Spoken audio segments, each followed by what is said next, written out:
ये कहानी एक गांव की लड़की लाइबा की है, जिसकी जिंदगी बचपन से ही दुखों और मजबूरियों के साए में गुजरी। गांव के किनारे एक छोटे से कच्चे मकान की छत पर वो अकेली बैठी आसमान को ताक रही थी। उसकी आंखों में आंसू थे, जो उसके पुराने घिसे पिटे कपड़ों में जज़ब होते जा रहे थे। उसकी जिंदगी एक ऐसी किताब की तरह थी, जिसके हर पन्ने पर गम और महरूमी की इबारतें लिखी थीं। लाइबा की शादी महज 17 साल की उम्र में गांव के एक मजदूर लड़के फयाज से कर दी गई थी। ये शादी किसी खुशी या मोहब्बत का नतीजा नहीं थी, बल्कि गुर्बत और मजबूरी की बुनियाद पर हुई थी। उसके वालिदैन इतने तंगहाल थे कि उन्हें लगा बेटी को ब्याह कर उसकी जिम्मेदारी से हल्के हो जाएंगे। लेकिन शादी के बाद भी लाइबा की किस्मत नहीं बदली। फयाज दिन भर खेतों में मेहनत करता और लाइबा लोगों के घरों में झाड़ू पोंछा करती। लेकिन दोनों की दिन रात की मेहनत के बावजूद भी उनकी जिंदगी में कोई खुशहाली नहीं आई। शादी को 2 साल भी नहीं हुए थे कि एक दिन फयाज खेत में काम करते हुए एक दरख्त से गिर पड़ा। चोट इतनी गहरी थी कि उसकी जान नहीं बच सकी। जब यह खबर लाइबा को मिली तो उसके पैरों तले से जमीन खिसक गई। एक झटके में उसकी दुनिया उजड़ गई थी। लेकिन उसकी तकलीफ यहीं खत्म नहीं हुई। उसके माँ बाप, जो पहले ही उसे बोझ समझते थे, अब उसे सहारा देने के बजाय और भी बड़ा मसला मानने लगे। गांव के लोग ताने कसते, फुसफुसाते कि बेवा औरत का तो जीना ही मुश्किल होता है। लाइबा का दिल छलनी हो गया था। अब उसकी जिंदगी और भी मुश्किल हो गई थी। दिन में लोगों के घरों में काम करती, कभी खेतों में फसल काटती, तो कभी लकड़ियां इकट्ठी करके बेचने की कोशिश करती। मेहनत के निशान उसके हाथों पर साफ दिखने लगे थे। चेहरे पर मुसीबतों की लकीरें उभर आई थीं। लेकिन उसकी मजबूरी का फायदा उठाने के लिए गांव के मर्द उसके इर्द गिर्द मंडराने लगे। लेकिन लाइबा अपनी इज्जत बचाने के लिए हर कुर्बानी देने को तैयार थी। वो बस अपने रब से दुआ मांगती कि उसे इन अंधेरों से निकाल दे। उस रात भी वो खेतों से लकड़ियां काटकर लौटी थी। दिन भर की थकान उसके चेहरे पर साफ झलक रही थी। घर आकर उसने पानी का एक घूंट पिया और छत पर चली गई, ताकि चांदनी रात की ठंडी हवा में कुछ सुकून पा सके। आसमान की ओर देखते हुए वो अपने ख्यालों में गुम थी कि अचानक हवा का रुख बदलने लगा। रात की खामोशी में एक अजीब सी सरसराहट गूंजने लगी। लाइबा चौकन्नी हो गई। उसने इधर उधर देखा, लेकिन कुछ नजर नहीं आया। उसका दिल तेजी से धड़कने लगा। वो नीचे उतरकर घर के दरवाजे को बंद करने लगी। लेकिन तभी उसे ऐसा महसूस हुआ जैसे कोई उसके आसपास मौजूद है। अचानक छत पर हल्की सी रोशनी नमूदार हुई। ये रोशनी आम चिराग या चांद की रोशनी से मुख्तलिफ थी। उसके साथ हवा में एक अजीब सी महक फैल गई, जैसे कोई गैर मामूली मखलूकन वहां मौजूद हो। लाइबा का दिल खौफ से भर गया। उसने हिम्मत करके ऊपर देखा तो उसे कुछ साए नजर आए। वो इंसानों जैसे नहीं लग रहे थे। उनमें से एक शख्स सबसे कदावर था, जिसकी शक्ल साफ नहीं दिख रही थी, लेकिन उसकी आंखें रोशनी की तरह चमक रही थीं। लाइबा के पांव ठिठक गए। वो धीरे धीरे पीछे हटने लगी, लेकिन वो पुरअसरार शख्स उसके करीब आ गया। डरो मत लाइबा, उस शख्स ने नरम आवाज में कहा। मैं तुम्हें कोई नुकसान नहीं पहुंचाऊंगा। लाइबा ने कांपते हुए पूछा, तुम कौन हो और मेरा नाम कैसे जानते हो? वो शख्स हल्की मुस्कान के साथ बोला, ये सवाल पूछने का वक्त नहीं है। बस इतना जान लो कि मैं तुम्हें यहाँ अकेला नहीं छोड़ सकता।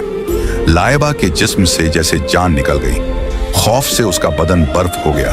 फिर अचानक वो शख्स उसकी आंखों के सामने धुंधला होने लगा और उसके होंठ किसी दुआ को बुदबुदाने लगे। जैसे ही उसने फिजा में कुछ पढ़कर फूंका, लाइबा को चक्कर आने लगे, सर घूमने लगा और फिर वो बेहोश होकर गिर पड़ी। सुबह जब उसकी आंख खुली तो वो अपने कमरे में थी। उसका पूरा जिस्म सुन्न पड़ चुका था। रात का हर मंजर उसकी आंखों के सामने घूमने लगा। वो खौफ और उलझन में थी। वो शख्स कौन था और कौन उसे यहाँ लाकर छोड़ गया था? एक दिन जब वह खेतों में काम कर रही थी, उसे एक छोटा सा बच्चा रोता हुआ नजर आया। उसकी हालत बेहद खराब थी और शायद वह अपने माँ बाप से बिछड़ गया था। उस बच्चे की हालत देखकर लाइबा का दिल पिघल गया। उसने उसे अपने साथ ले जाकर खाना खिलाया। लेकिन वह बच्चा अजीब था। उसकी नीली आंखों में ऐसी कशिश थी जो लाइबा को कहीं पहले देखी हुई लगती थी, पर कहाँ, ये याद करना मुश्किल था। खाना खाते ही वह बच्चा अचानक वहां से भाग गया। लाइबा ने उसे बहुत ढूंढा, मगर वह कहीं नहीं मिला। यह घटना उसे अजीब लगी, लेकिन उसने इसे अपनी थकान का वहम समझकर नजरअंदाज कर दिया। पर रात को जब वह अपनी छत पर लेटी थी, तो वही बच्चा उसकी यादों में गूंज रहा था। उसकी नीली आंखों की चमक और उनके पीछे छिपा अजीब सा सुकून लायबा के दिल में हलचल मचा रहा था। ऐसा लग रहा था जैसे वह बच्चा उससे कुछ कहना चाहता था, लेकिन उसकी बात समझना नामुमकिन था। अगली सुबह जब लायबा जंगल में लकड़ियां इकट्ठी करने गई तो उसे एहसास हुआ कि कोई उसके पीछे चल रहा है। उसने मुड़कर देखा, मगर वहां कोई नहीं था, लेकिन उसके कदमों की आहट के साथ साथ किसी और के कदमों की हल्की छाप सुनाई दे रही थी। घबराकर उसने तेज कदमों से चलना शुरू किया, मगर वह आहट उसके साथ साथ बढ़ती रही। रात को जब वह बिस्तर पर लेटी तो उसे महसूस हुआ कि कोई उसके कमरे में मौजूद है। उसने चारों ओर नजर दौड़ाई, लेकिन कोई दिखाई नहीं दिया। फिर वही अजीब खुशबू महसूस हुई जो उस रात पुरअसरार रोशनी के साथ आई थी। उसका दिल तेजी से धड़कने लगा। उसे ऐसा लगा जैसे कोई साया धीरे धीरे उसके करीब आ रहा हो। उसने घबराकर आंखें बंद कर ली और मन ही मन दुआ पड़ने लगी। कुछ देर बाद जब आंख खुली तो सब कुछ सामान्य था, लेकिन लायबा जानती थी कि कुछ तो अजीब घट रहा है। एक दिन जब वह गांव के कुएं पर पानी भरने गई तो वहां उसे गांव की एक बूढ़ी औरत मिली। वह औरत हमेशा अकेली रहती थी और उसके बारे में कई अजीबोगरीब कहानियां मशहूर थीं। वह लायबा के पास आई और धीमे स्वर में बोली, बेटी, मैंने तुम्हारे साथ जो कुछ हुआ है उसे महसूस किया है। वो बच्चा जिसे तुमने देखा था एक आम बच्चा नहीं था। लायबा के रोंगटे खड़े हो गए। उसने घबराकर पूछा, आप ये कैसे जानती हैं? वह कौन था? लेकिन उस औरत ने कोई जवाब नहीं दिया। वह बस एक गहरी नजर लायबा पर डालकर वहां से चली गई। लायबा के दिल में अजीब सी बेचैनी समा गई। उसने खुद को समझाने की कोशिश की कि यह सब उसका वहम था, लेकिन दिल था कि मानने को तैयार नहीं था। इस बीच उसकी सास और नंदों का रवैया और सख्त होता जा रहा था। उसकी सास ताने मारती, तेरे जैसी मनहूस औरत की वजह से मेरा बेटा मरा, तू यहाँ से चली जा, वरना एक दिन मैं तुझे खुद बाहर निकाल फेंकूंगी। नन्ने भी तंज कसती, तेरी वजह से हमारी शादी नहीं हो रही, तू कोई जादूगरनी लगती है। लेकिन लायबा की जिंदगी अब सिर्फ घर वालों के सितम तक सीमित नहीं थी।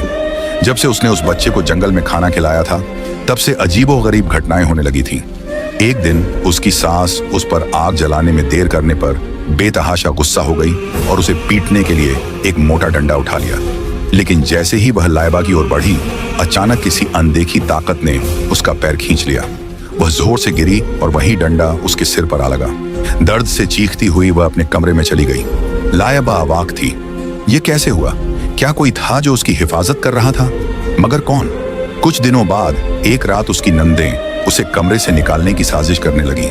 उन्होंने उसका बिस्तर बाहर फेंक दिया और उसे खींचते हुए दरवाजे की ओर ले जाने लगी। तभी कमरे में एक अजीब ठंडक छा गई। हल्की नीली रोशनी हर तरफ फैल गई और फिर उस रोशनी के बीच एक बड़ा खौफनाक साया नमूदार हुआ। ननदों की चीखें निकल गईं। लायबा पत्थर की तरह जमी खड़ी रही। उस साये की मौजूदगी ने सबको सहमा दिया था। गांव में कोई नहीं जानता था कि यह सब क्या था। कोई इसे दैवीय शक्ति मान रहा था तो कोई किसी जादू का असर। लेकिन लायबा को यकीन था कि यह सब उस रहस्यमयी बच्चे से जुड़ा था। वह कौन था और उसकी जिंदगी में क्यों आया था? इसका जवाब अभी बाकी था। गांव की उस रात का सन्नाटा घना हो चुका था। हवा सरसराती हुई पेड़ों की शाखाओं को हिलाती एक अजीब सा खौफनाक माहौल बना रही थी।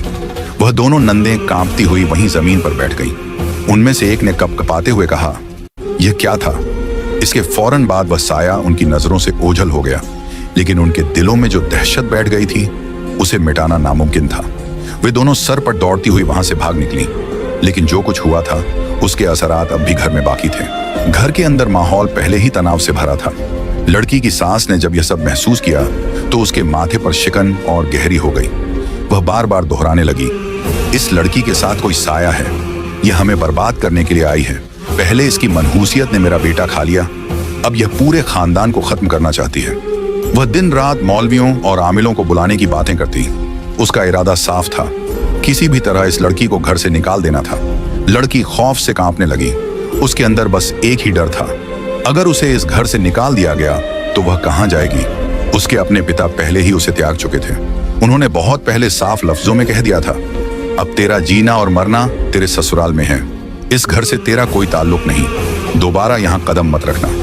अब उसकी सास ने गांव के एक मौलवी को बुला लिया। मौलवी ने घर में दाखिल होते ही कहा, यह लड़की मनहूस है, इस पर किसी जिन्न का साया है, इसे जितनी जल्दी हो सके जान छुड़ा लो। बस फिर क्या था, उसकी सास ने फैसला कर लिया कि इसे घर से निकाल फेंकना है। और एक रात जब अंधेरा अपनी पूरी ताकत से गांव को ढक चुका था, लड़की को धक्के देकर घर से बाहर निकाल दिया गया। वह बहुत रोई, गिड़गिड़ाई, अम्मा मुझे मत निकालो, मेरे पास रहने के लिए कोई दूसरी जगह नहीं है। मगर उसकी सास के दिल में जरा भी रहम न आया। अब वह रात के अंधेरे में अकेली खड़ी थी। उसकी दुनिया पूरी तरह अंधेरी हो चुकी थी। दिल फट रहा था और आंखों से बेतहाशा आंसू बह रहे थे। अब कहाँ जाऊं? उसने खुद से पूछा। जिस घर में पैदा हुई वहां लौटने का कोई हक नहीं बचा था। ससुराल उसे मनहूस समझकर छोड़ चुका था। गांव की सुनसान गलियों में वह अकेली भटकती रही। चांदनी रात थी, मगर उसके दिल का अंधेरा इतना घना था कि चांदनी की रोशनी भी फीकी लग रही थी। थकान और डर के बावजूद वह चलती रही। कुछ दूर जाने के बाद उसे गांव के एक कोने में एक झोपड़ी से रोशनी झलकती दिखी। हिम्मत करके उसने दरवाजे पर दस्तक दी। अंदर से एक बूढ़ी औरत निकली। उसका चेहरा झुर्रियों से भरा था, मगर आंखों में एक अजीब तरह की नरमी थी। उसने लड़की को हैरत से देखा और पूछा, बेटी इस वक्त यहाँ क्यों भटक रही हो? ये वक्त और ये जगह औरतों के लिए महफूज नहीं है। लड़की रोते हुए अपनी पूरी दास्तान सुना गई। बूढ़ी औरत उसकी बातें सुनकर दुखी हो गई। फिर उसने धीरे से कहा, ये दुनिया बहुत जालिम है बेटी, मगर अल्लाह किसी न किसी तरह रास्ता दिखाता है। आओ अंदर आ जाओ, तुम्हें कुछ दिन के लिए मेरे पास पनाह मिल सकती है। लड़की उसके साथ घर के अंदर चली गई। वहां सब कुछ सादा और पुराना था। एक कोने में चूल्हा जल रहा था और दीवार के साथ एक पुराना पलंग रखा था। बूढ़ी औरत ने उसे खाने के लिए रोटी और दाल दी। कई दिनों के भूखे पेट के लिए यह किसी नेमत से कम नहीं था। खाना खाकर लड़की बिस्तर पर लेटी, मगर उसे नींद नहीं आई। वह अपने ससुराल की बेरहमी और बूढ़ी औरत की नेकी के बारे में सोचती रही। सुबह होते ही लड़की ने बूढ़ी औरत से कहा, अम्मा आपने मुझे पनाह दी, इसके लिए मैं आपकी शुक्रगुजार हूं, मगर मैं हमेशा आप पर बोझ नहीं बन सकती। मेरे लिए कोई नौकरी ढूंढ दें ताकि मैं अपने पैरों पर खड़ी हो सकूं। बूढ़ी औरत ने हमदर्दी से सिर हिलाया, फिर कुछ सोचकर बोली, गांव के करीब एक वीरान इलाका है। वहां एक बड़ी हवेली है, शायद वहां काम मिल जाए, लेकिन लोग वहां जाने से डरते हैं। लड़की ने पूछा, अम्मा हवेली कैसी है? लोग वहां जाने से डरते क्यों हैं? बूढ़ी औरत ने गहरी सांस ली और कहा, बेटी ये दुनिया जालिम भी है और पुरअसरार भी। हवेली के बारे में कई कहानियां मशहूर हैं। कुछ कहते हैं कि वहां आसब का साया है और कुछ कहते हैं कि वहां के मालिक अजीबो गरीब हैं। मगर अगर तुम्हें अपनी जिंदगी संवारनी है तो तुम्हें हिम्मत करनी होगी। अगली सुबह बूढ़ी औरत लड़की को उस वीरान इलाके तक ले गई। रास्ता सुनसान था। हवा पेड़ों की शाखों को झकझोर रही थी, जिससे अजीब खौफनाक आवाजें उठ रही थीं। दूर एक बड़ी और पुरानी हवेली नजर आई। चारों तरफ ऊंचे ऊंचे दरख्त थे। हवेली की दीवारें खस्ता हाल थीं, मगर उसकी शान अब भी झलकती थी। बूढ़ी औरत ने दरवाजे पर दस्तक दी। कुछ लम्हों बाद एक पुरानी मुलाजिम ने दरवाजा खोला। उसने अंदर बुलाया और कहा, मालिक ऊपर हैं, वे तुमसे बात करेंगे। हवेली के अंदर का मंजर और भी खौफनाक था। हर तरफ धूल थी, कमरे वीरान थे और दीवारों पर लगी तस्वीरों में अजीब सी आंखों वाले लोग नजर आ रहे थे। मालिक, एक दरमियानी उम्र का शख्स, एक बड़े कमरे में बैठा था। उसकी आंखों में एक अजीब सी कशिश थी। उसने कहा, तुम्हें यहाँ काम करना होगा, सफाई, खाना बनाना और हवेली का ख्याल रखना, लेकिन हवेली के कुछ हिस्सों में जाना मना होगा, खास तौर पर ऊपर की मंजिल पर। लड़की ने सिर हिला दिया। उसके पास कोई और रास्ता नहीं था, मगर उसे नहीं पता था कि यह हवेली, जिसे वह अपनी नई पनाह समझ रही थी, उससे कहीं ज्यादा खतरनाक थी जितना उसने सोचा था। एक रात जब वह अपने कमरे में सो रही थी तो अचानक उसकी आंख खुली। उसे महसूस हुआ कि दरवाजा धीरे धीरे खुद ब खुद खुल रहा है। पहले तो उसने सोचा कि शायद हवा के झोंके से होगा, लेकिन जब ध्यान दिया तो हवा का नामो निशान तक नहीं था। हिम्मत जुटाकर वह उठी और दरवाजा बंद कर दिया, लेकिन जैसे ही वह पलटी, उसकी नजर कमरे के कोने में पड़े एक साए पर पड़ी। वह साया बस कुछ पलों के लिए दिखा और फिर अंधेरे में गुम हो गया। यह देखकर उसके चेहरे का रंग उड़ गया। डर के बावजूद उसने आयतुल कुर्सी पढ़ी और सोने की कोशिश की, मगर अब उसकी नींद गायब हो चुकी थी। यह सब उसके लिए एक पहेली बन चुका था। अगली सुबह वह नीचे गई, जहां किचन में एक बूढ़ी मुलाजिमा काम कर रही थी। झिझकते हुए उसने पूछा, अम्मा, रात को अजीब वाकया हुआ। दरवाजा अपने आप खुल गया और मैंने एक साया भी देखा। क्या यह हवेली सच में भूतिया है? बूढ़ी औरत ने पहले उसके सवाल को नजरअंदाज करने की कोशिश की, लेकिन फिर एक लंबी आह भरते हुए बोली, बेटी, यह हवेली बहुत पुरानी है और पुरानी जगहों से हमेशा कुछ ना कुछ किस्से जुड़ जाते हैं। मैंने तुमसे पहले भी कहा था, यहाँ ज्यादा सवाल मत किया करो, बस अपना काम करो और अल्लाह का नाम लो। लेकिन हवेली में सब कुछ इतना आसान नहीं था। ऊपर की मंजिल पर जाने की उसे सख्त मनाही थी। मगर कभी कभी वहां से ऐसी आवाजें आती जो उसकी तवज्जो अपनी तरफ खींच लेती। कभी ऐसा लगता जैसे कोई ऊपर चल रहा हो और कभी सरगोशियां सुनाई देती। कुछ दिनों बाद एक और अजीब वाकया हुआ।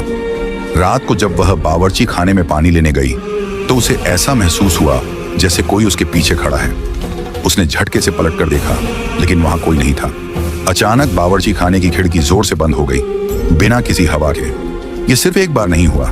जब भी वह रात के समय अकेली होती, उसे किसी की मौजूदगी का एहसास जरूर होता। फिर एक रात जब सब सो रहे थे, उसने फैसला किया कि वह हवेली के सबसे बड़े राज का पर्दाफाश करेगी। वह दबे पांव ऊपर की मंजिल की तरफ बढ़ी। हर कदम के साथ उसका दिल तेजी से धड़क रहा था। ऊपर पहुंचते ही उसने देखा कि एक बड़ा दरवाजा था जिस पर अजीब सी अलामत बनी हुई थी, एक ऐसी निशानी जो उसने पहले कभी नहीं देखी थी। उसने दरवाजे को हल्के से धकेलने की कोशिश की, लेकिन वह बंद था। और तभी उसे महसूस हुआ कि किसी ने उसके कंधे पर हाथ रखा है। उसका पूरा जिस्म सुन्न पड़ गया। जब उसने हिम्मत करके पीछे देखा तो वहां कोई नहीं था। खौफ के मारे वह लड़खड़ाती हुई नीचे भागी और अपने कमरे में जाकर दरवाजा बंद कर लिया। अगली सुबह हवेली के मालिक ने उसे बुलाया। वह बेहद गंभीर नजर आ रहा था। उसने कहा, मैंने तुम्हें पहले ही मना किया था कि ऊपर मत जाना। अगर तुम्हें यहाँ रहना है तो मेरी बात माननी होगी। लड़की ने डरते हुए माफी मांग ली, मगर अब उसके अंदर शक घर कर चुका था। हवेली में कुछ तो ऐसा था जो मालिक और बूढ़ी मुलाजिमा उससे छुपा रहे थे। रातें गुजरती रहीं, मगर हवेली की रहस्यमयी आवाजें, सरगोशियां और अजीब घटनाएं उसका पीछा नहीं छोड़ रही थी। एक रात जब वह तहखाने में कुछ लेने गई तो उसे वहां भी सरगोशियां सुनाई दी। हालांकि वहां उसके अलावा कोई नहीं था। लेकिन सबसे खौफनाक मंजर तब आया जब एक रात उसने हवेली के मालिक के कमरे से अजीब सी आवाजें सुनी। वह दबे पांव उसके कमरे के पास पहुंची और दरवाजे की झिड़ी से अंदर झांका। अंदर का नजारा देखकर उसके होश उड़ गए। मालिक फर्श पर बने एक अजीब से गोले के अंदर बैठा था। उसके चारों ओर मोमबत्तियां जल रही थीं और वह किसी अज्ञात भाषा में कुछ पढ़ रहा था। लेकिन जो चीज सबसे ज्यादा खौफनाक थी वह थी उस लकड़ी की तख्ती पर रखी तस्वीर। वह तस्वीर किसी और की नहीं बल्कि उसी लड़की की थी। इससे पहले कि वह और कुछ देख पाती, एक मोमबत्ती की हल्की रोशनी दरवाजे पर पड़ी और मालिक की नजर झिड़ी से बाहर आ गई। अंदर से उसकी आवाज आई, कौन है वहां? लड़की का दिल जोरों से धड़कने लगा। उसने घबराकर अंधेरे कॉरिडोर में भागने की कोशिश की, मगर उसके पैर कांप रहे थे। किसी तरह वह अपने कमरे में पहुंची और दरवाजा बंद कर लिया। अब सवाल यह था, मालिक उसकी तस्वीर के साथ क्या कर रहा था? हवेली के तहखाने में दबी वो रहस्यमयी सरगोशियां कौन थीं? गुजरे हुए कुछ दिनों के बाद हवेली में एक अजीब वाकया पेश आया। हवेली के बंद कमरे से किसी के चीखने और मदद मांगने की आवाजें आने लगीं। ये आवाज एक आदमी की थी जो बार बार खुदा के वास्ते खुद को वहां से निकालने की गुहार लगा रहा था। वह लड़की जो अब तक चुपचाप हवेली के रहस्यों को सहने की आदी हो चुकी थी, अब और खामोश नहीं रह सकती थी। वह धीरे धीरे उस बंद कमरे के करीब पहुंची और दरवाजे को धकेलने की कोशिश की, लेकिन उस पर मजबूत ताला जड़ा हुआ था। अचानक पीछे से बूढ़ी मुलाजिमा ने उसका हाथ पकड़ लिया और दबे लहजे में बोली, तुम क्या कर रही हो? पागल हो गई हो? तुम नहीं जानती कि तुम किस चीज में पड़ रही हो? यह कमरा तुम्हारे लिए नहीं है। लड़की ने डरते हुए पूछा, लेकिन वहां कौन है? यह आवाज किसकी थी? बूढ़ी औरत ने उसकी आंखों में झांककर गंभीरता से कहा, यह हवेली का सबसे बड़ा राज है। अगर तुमने इसे जानने की कोशिश की तो तुम भी इन राजों में दफन हो जाओगी। लड़की ने उसकी बात मान तो ली, मगर उसके दिल में यह यकीन बैठ गया कि यहाँ कुछ न कुछ गड़बड़ जरूर है। कुछ ही दिनों बाद उसने महसूस किया कि हवेली का मालिक हर रात अपने कमरे में देर तक बंद रहता है। उसके कमरे से अजीब सी रोशनी बाहर झांकती थी और रहस्यमयी आवाजें सुनाई देती थी। एक रात जब दरवाजा हल्का सा खुला दिखा तो लड़की ने धीमे से उसे धकेला और भीतर दाखिल हो गई। अंदर का नजारा देखकर उसके रोंगटे खड़े हो गए। एक आदमी जंजीरों में जकड़ा हुआ था। उसके चेहरे पर खौफ और तकलीफ के गहरे निशान थे। अंधेरा होने के कारण लड़की ठीक से उसका चेहरा नहीं देख सकी, लेकिन उसके दर्द को महसूस कर सकती थी। उसने हिम्मत जुटाकर पूछा, तुम कौन हो और यहाँ क्या कर रहे हो? कैदी ने थकी हुई आवाज में जवाब दिया, मुझे यहाँ कैद कर दिया गया है। ये मालिक एक बेरहम और घिनौना इंसान है। वह हमें अपने मकसद के लिए इस्तेमाल करता है। वह लोगों की जिंदगियां खत्म करके अपनी ताकत बढ़ाता है। मुझे यहाँ से निकालो, वरना अगला निशाना तुम ही हो। उसकी बात सुनकर लड़की का दिल जोर जोर से धड़कने लगा। उसे वह मंजर याद आ गया जब उसने मालिक को अपनी तस्वीर के सामने कुछ तंत्र मंत्र करते देखा था। क्या वह कोई आमिल या जादूगर था? उसकी रीढ़ की हड्डी में ठंडी सिहरन दौड़ गई। वह तुरंत जंजीरों को खोलने की कोशिश करने लगी, लेकिन वे बहुत मजबूत थीं। तभी पीछे से किसी के कदमों की आवाज आई। लड़की ने झटपट कमरे से बाहर निकलकर दरवाजा बंद कर दिया। उसके बाद की रातें बेचैनी से कटी। वह कैदी की खौफजदा आंखें और जंजीरों की आवाज अपने जहन से निकाल नहीं पा रही थी। उसने तय कर लिया था कि किसी भी कीमत पर उसे आजाद करवाएगी, लेकिन यह आसान नहीं था। मालिक हर वक्त उस पर नजर रखे हुए था। उसे बहुत एहतियात से काम लेना था। उसने बूढ़ी मुलाजिमा को अपनी मदद के लिए राजी करने की कोशिश की, लेकिन डर के मारे उसने इनकार कर दिया। बेटी, मैं तुम्हारी मदद नहीं कर सकती, उसने कहा, लेकिन अगर सच में उसे बचाना चाहती हो तो तुम्हें मालिक के जादू का तोड़ करना होगा। जब तक उसका जादू कमजोर नहीं होगा, वह तुम्हें रोक लेगा। लड़की ने साहस जुटाकर पूछा, कैसे? बूढ़ी औरत ने बताया, इसके लिए तुम्हें मालिक के कमरे से ही शुरुआत करनी होगी। वहीं पर वह सारे घिनौने अमल करता है। एक रात जब मालिक हवेली से बाहर गया तो लड़की दोबारा उसके कमरे में दाखिल हुई। वहां अजीब सी बदबू थी। अलमारियों में कई किताबें रखी थीं, जिनमें अजीब व गरीब निशान बने हुए थे। कुछ चमकते हुए पत्थर भी थे, लेकिन सबसे खास चीज जो उसे दिखी वह थी एक चाबी। क्या यह वही चाबी है जिससे कैदी की जंजीरों को खोला जा सकता है? उसने खुद से सवाल किया।